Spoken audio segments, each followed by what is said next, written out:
Jimbo's Garage. All right, this is the project for today. I actually made this rig right here for a client of mine 7 or 8 years ago. This is before I was making videos, and basically it's just it's a Toyota truck flatbed, and we converted it into a drilling rig that I had put on here. In this drilling rig pivots straight up and down 90 degrees, and able to you know, put the augers on, and it's hydraulically operated, and be able to drill holes and then tip it back, and then be able to drive away. So that was the plan right there, and that worked out pretty good, and it's been working really good. But the project at hand today is a minor repair. These are some jacks that I also put on, so when you get to the job, it's hydraulically operated. Let's see. Yeah, there you go. And this thing here steadies or levels out the truck. The problem is on this side over here, they hit a curb or something with it, and they've got the thing bent here. It's actually, the weld is broke a little bit there. It's bent. So the project is to get this thing from here back up here again. It's not a big project, but something to do in the shop. So let's get started. Okay, well, nothing's easy for me, like always. I thought maybe this would be a simple fix, like unbolting those 3 bolts right here, taking the shaft out, heating this, bending this back, re-welding this, bending that back, and putting it back. I thought this would be a fix, you know, maybe a half hour, an hour maybe, but no. Let me get you up underneath there and show you what's going on. Apparently when I built this, I installed these jacks onto this plate before I put the bed of the truck on.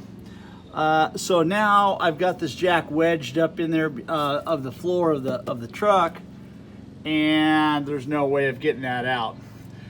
There is an alternative. I suppose I could cut this across here, drop this down, take care of that, fix everything, and then re-weld this back.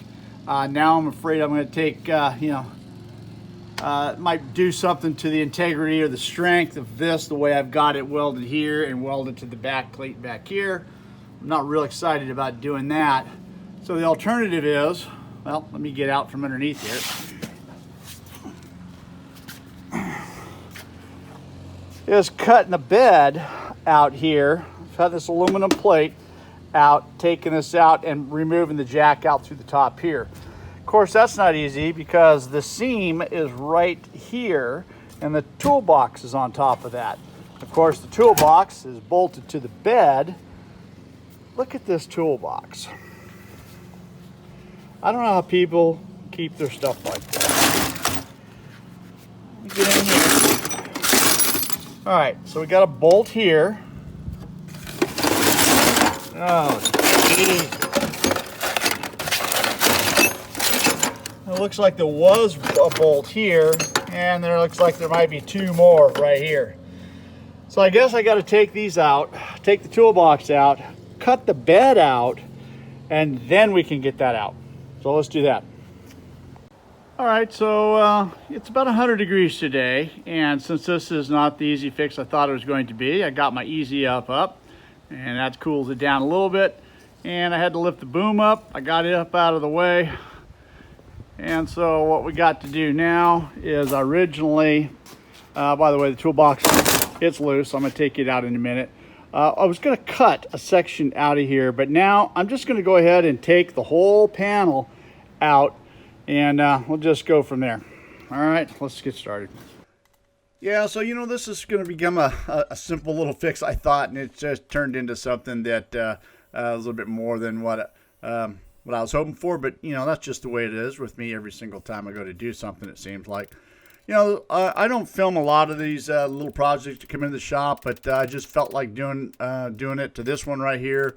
You know, I had a camera sitting right there, and I just thought that I may as well just bring you guys along for this. So you can see that diamond plate, that's 3/16. I put that in there, and it popped out pretty good. after I got the pop rivets drilled out. And then it's just 3 bolts right here. And then this thing is just going to lift right out of here. So the plan is to go ahead and heat this up and straighten things up. And I was just getting ready to get started right here, and I had my first little problem.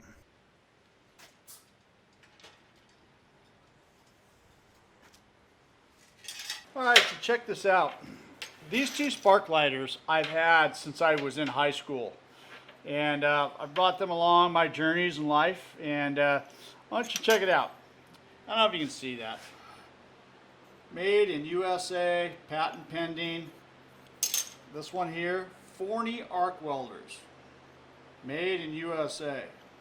All right, pretty cool. Still works pretty good. This one here, not so good. But if you look at it, the flint on this thing is completely wore out. Now check it out. I replaced them with this one right here. Got this on Amazon. Looks exactly like this one right here. Doesn't have the same imprinting on the back though. I don't know where this one's from. Works good though. Problem is that both of these, the flints are completely gone. And this one here, like I said, I got this plus these 5 extra flints for about $7. It's hard to beat. So let's replace these flints. I bet you these work as good as new.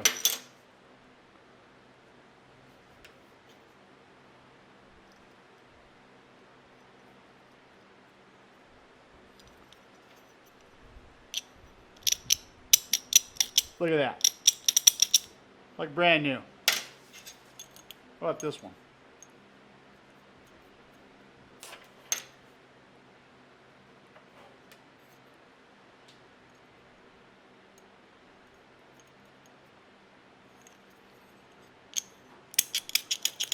Check it out. Now I got 3 of them. Probably I'll never use them in my lifetime, but got them all fixed up. Those flints are probably 50 years old. Had them since high school. All right, like brand new again. All right, with the spark lighter situation under control, it's just time to try to heat this piece of plate up and kind of bend it back into shape. And you know, that's the plan here. Outside of me cutting this plate off and redoing it, you know, this isn't going to be perfect, but I'll get it flat enough to where we can get this thing mounted back up again and get it back into service. You know, a little bit of heat just straightens things up and gets it pliable so you can, you know, move things around fairly easy. You know, you can see this is just a rosebud. My oxyacetylene kit right here, you know, that's pretty much primarily all I use it for is just the rosebud here. You know, with all these advanced welding methods anymore, you know, plasma cutting and all that stuff, it's I pretty much just use it for this reason only. And the same thing with this foot right here. This thing got bent up. Just put a little heat to it and just pound it straight. You know, that was the easy part. You know, I don't usually film these projects like this. This is just something I wanted to bring you guys along, you know, and hopefully it'll be a simple, little easy watch for you guys. You know, if I filmed everything that came into the shop, it just never would happen. But anyways, here, just heating this up. Now, one of the ears stayed straight on this. The other 2 were bent pretty bad. But just a little bit of heat. I got a little crescent wrench and I pulled it around, straightened things up, and eventually I'm going to have to get the 2 hammers here. I'm going to get a little small little sludge hammer and then a little ball peen hammer, and I'll just back it up with that, and that usually straightens things up pretty good. It took a couple of times, but I got it all figured out. All right, so I'm going to put this thing back in, and it didn't quite fit right. It was still a little crooked. Things weren't right, so I thought I'd give it a little bit more effort here on this base plate. So I decided to heat it up a little bit more and see if I could straighten it out a little bit better than I did last time. Sometimes it takes a couple of times to get things right.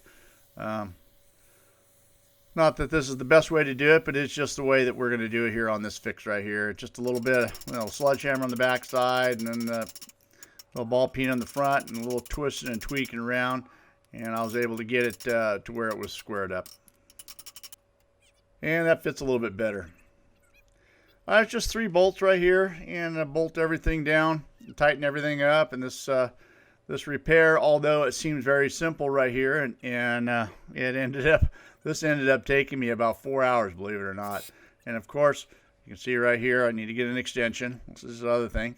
Keep getting up and off my knees, and getting up and getting more and more tools. But well, ultimately, there, we got it on.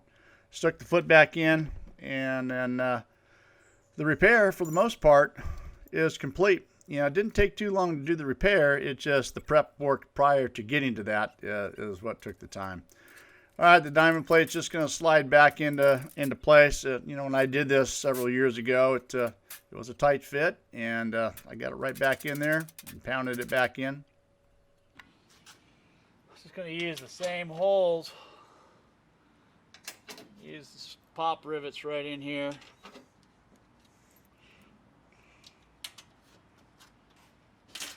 I bought this air pop rivet gun a while back. I never thought I'd use it that much, but it's just like anything else. When you have it, you use it. And you don't have it, you don't miss it. But it's pretty handy tools to have.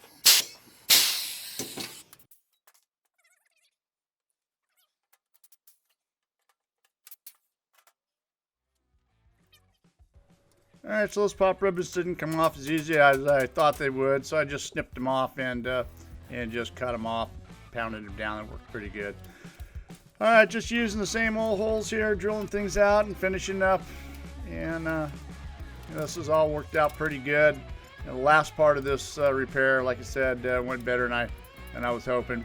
But another simple little project done and complete. I hope you guys enjoyed this short little video. Thanks for watching. We'll see you next week.